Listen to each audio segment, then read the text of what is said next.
Kevin Sid. I am the zoning hearing examiner for the city of Cincinnati, and I will preside over this hearing. The case before us today is case number ZHUV220011. The property in question is 3462 Knott Street.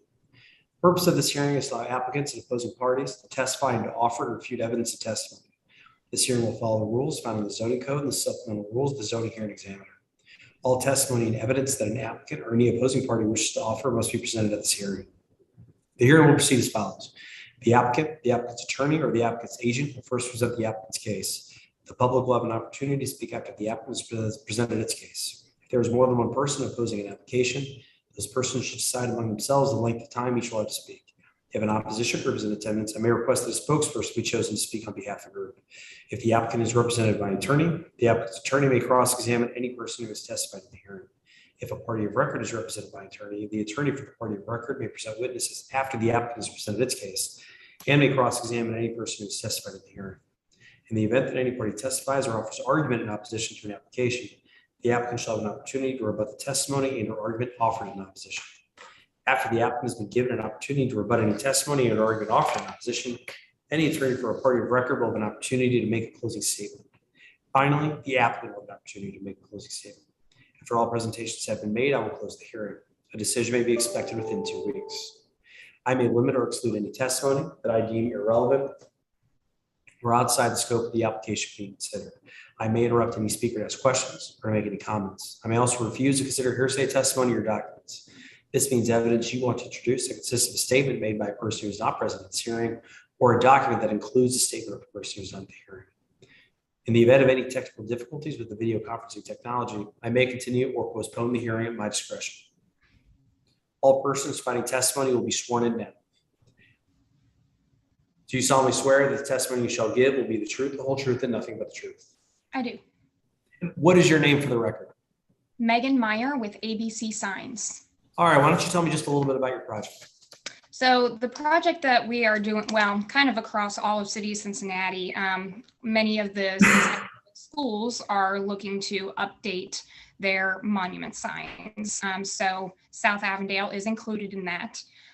For the record, I would like to state that the property is actually, if you were to look it up on Google or just the school itself, it is actually at 636 Prospect Place. However, under a Hamilton County auditor, it is listed as 3462 Knott Street. But moving forward, so they currently have a 28 square foot sign with that changeable copy. And as you can tell from the existing versus the proposed drawing, the existing sign, that is a true image of what it looks like currently. So it's— So Ms. Meyer, just to interrupt you for a second. Sure. You're seeking a 8-foot dimensional variance for the size of the sign for a 28-foot, and you're also seeking a use variance to allow an internally illuminated identification sign, correct?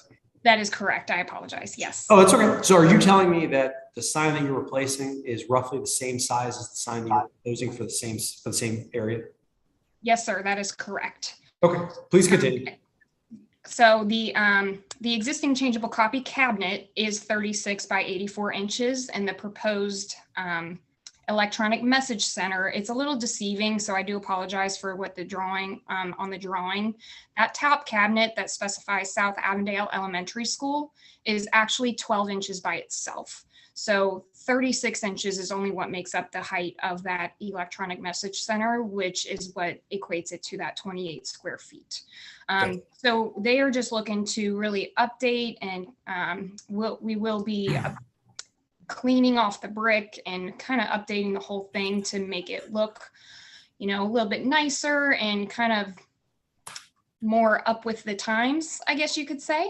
You know, a lot of these places, not just schools included, are going digital, and it's their way of being able to share information very quickly and easily to anybody in the area, to the students, faculty, anybody who may be there, as well as obviously, you know, let them know where the school is located. So we are looking to kind of revamp their existing monument sign and just update it with that electronic message center. I would like to point out, I do apologize, I did not include it, I don't think, in my submittal. However, the International Sign Association states that an electronic message center that is approximately that size, light illuminates approximately 50 feet from that. And it'll actually come out kind of like an angled illumination. But the reason I make that point is I'm aware there are residences that are across the street. Is this the auto dimming software that's mentioned? Yes, yes, sir. So will this sign have the auto dimming software? Absolutely, yes. We can have auto dimming, as well as, leave it static for whatever amount of time it needs to remain static. Is that something that just comes with the sign automatically, or is that something? It is.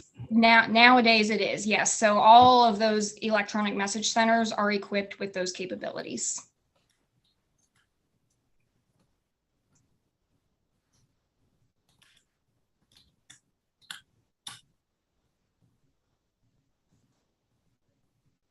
Is there an issue with the hours of operation being limited from 7 a.m. to 9 p.m.?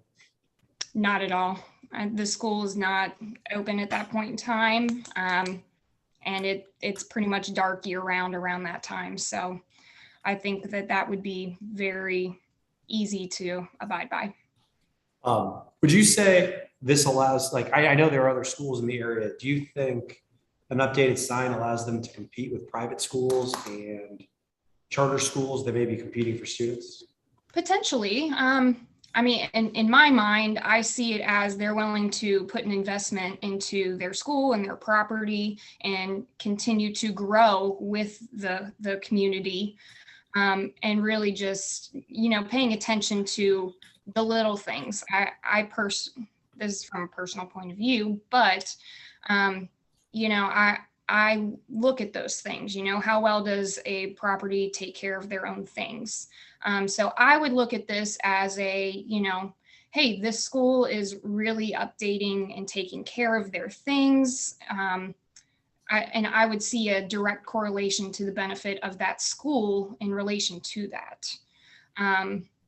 So I do think that it could absolutely help, as well as, sharing the information of any school time that's off, or holidays, or even just sharing about sporting events, anything that may be going on with the school itself.